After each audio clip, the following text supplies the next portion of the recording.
everyone, my name is Samantha and welcome to my YouTube channel, Sewing in Switzerland. So I am not particularly prepared for this one. I'm filming in real time. We've actually just had a really terrible storm roll in and the temperature has dropped by like, I don't know, 10, 12 degrees. And I haven't got any of my makes out of, like my autumn winter makes out of storage yet.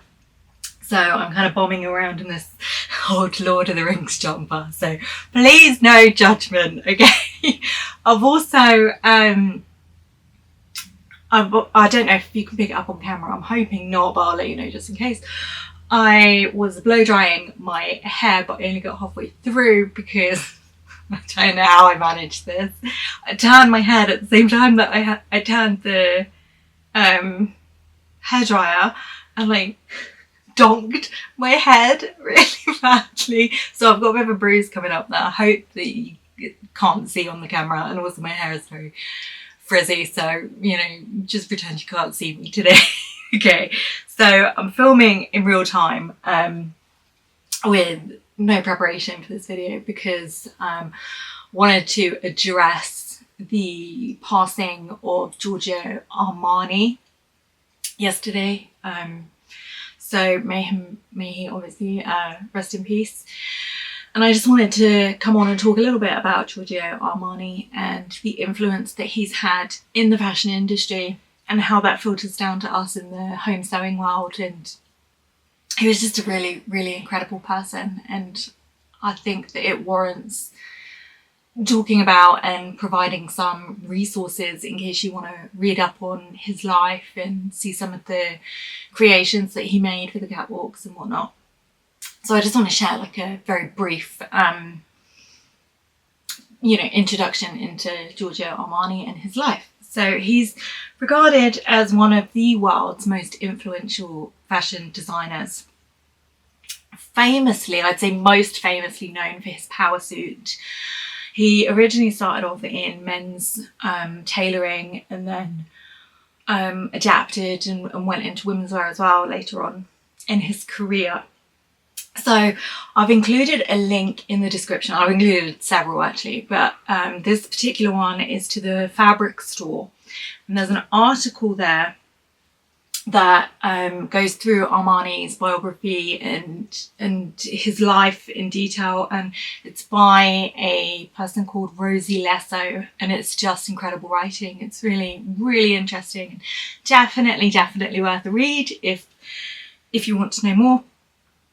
And it really looks into how Armani got into fashion, and it's actually really, really interesting.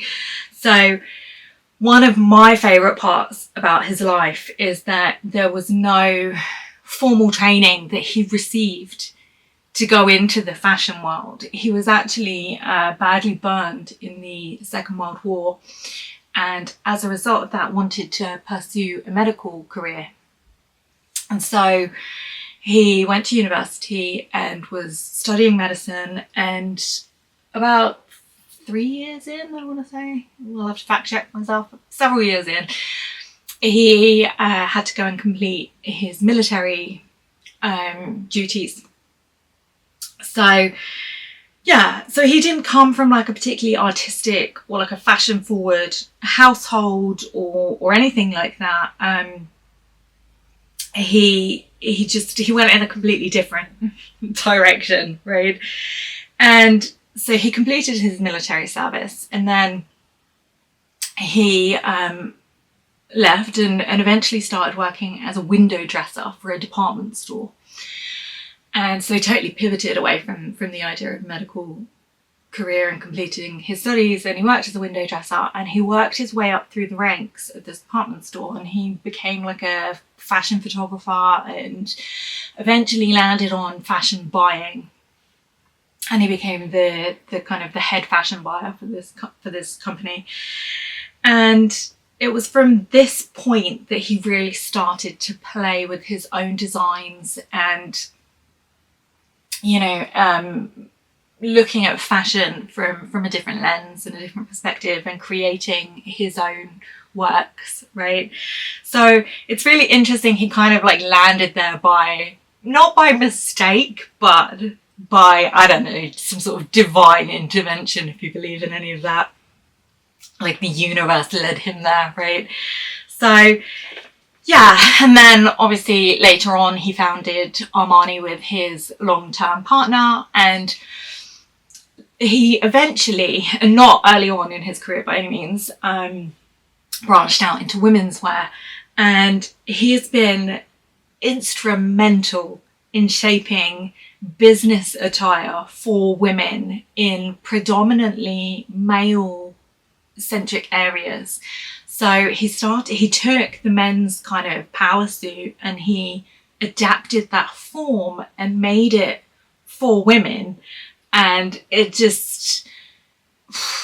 blew up, right? And I think that we see a lot of like power suit styling, and certainly that more kind of androgynous business attire for women in that industry because of him. And I think that he's been really instrumental in orchestrating that and designing that. So yeah, so he took, you know, what was a classic men's tailoring and then made it for women, and it's just phenomenal. Like, to be inside his mind for that must have been mind-blowing.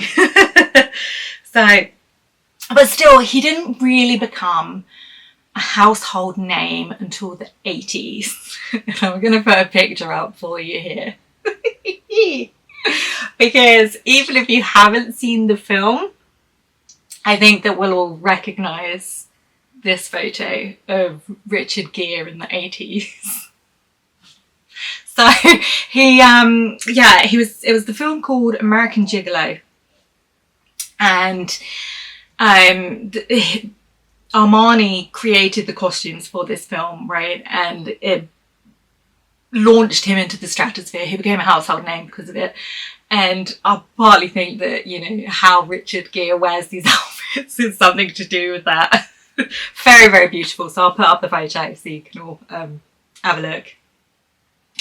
So yeah, there's obviously a lot more to Armani's life than what I am touching on here, and I really, really recommend reading the article because it's just fascinating to see into his life from that angle. And Rosie Leslie is a really great writer, so it's definitely worth reading.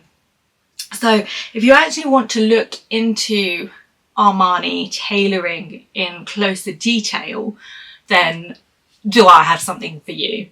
So Threads magazine has this amazing article where they took a pair of Armani trousers and they actually deconstructed them to see how they were made, and they recommend like slopers that are really close to the shape. They talk in great detail about the dart placement. Also these tailoring techniques that were used and incorporated by Armani. So for instance, he took the lining fabric right down past the kneecap, so that where you would have these pair of like tailored trousers, they weren't like bagging inwards into the knee. They were just holding straight because of this extra lining piece that ran all the way down past that kneecap placement. And it's really cool. There are tons of photos. They talk in depth about the techniques and just the information on this. Even if you're not interested in making a tailored pair of trousers in the slightest, it is worth a read just because it is so fascinating to see the construction and the tailoring that goes on with these pair of trousers. So yeah, I recommend it.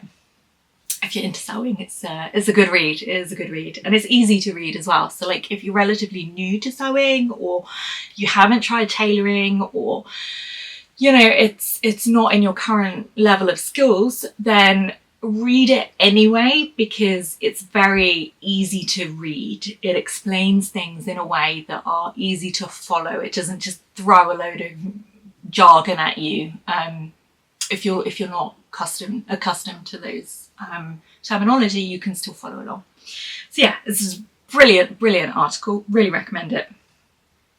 So the other thing I've included in the description is a Vogue link, and there's just like a ton of photographs that they've collated and put together over his life, and it includes a number of images from his catwalks and you know, the creations that he's made in his lifetime. And if you're interested in high fashion or in Armani tailoring, or you know, like the evolution of the power suit into women's wear, then there's a really good visual guide, and I really recommend that if that's something that you're looking to see. I'll put the link all in the description for you.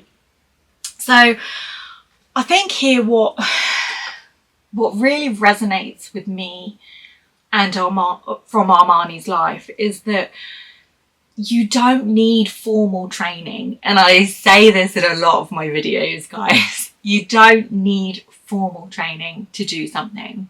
You just need determination and passion and a strong love for what it is that you do, whether that's fashion or home sewing. You know, if you don't know how to do something, there are so many other ways to produce the same outcome, especially in sewing, right? If you don't like using pins, use clips. You know, there's so many alternative ways to do something, and you don't need to be formally trained. You don't need to pay for the most expensive education. You can just learn it yourself, right, through passion and determination. And I think Armani's a really visionary in that regard. So I want to leave you with a famous quote, and I really recommend Googling Armani quotes because they are just absolute bangers. He said some real great quotes over his life. Like, it's just incredible, absolutely incredible. So I'll leave you with this quote, and it's my personal favourite of Giorgio Armani's. And he said, "I believe that my clothes can give people a better image of themselves, that it can increase their feelings of confidence and of happiness." And that, I mean, it's the main reason why most of us sew, right? We have that deep connection and that deep wish to create and explore our identities through creativity and through art, and we do it because it brings us an immense level of happiness and connection to that kind of sewing world, and I just think it's really beautiful. So I will love you and leave you on that note, and thank you so much for watching, and I will see you all soon. Bye.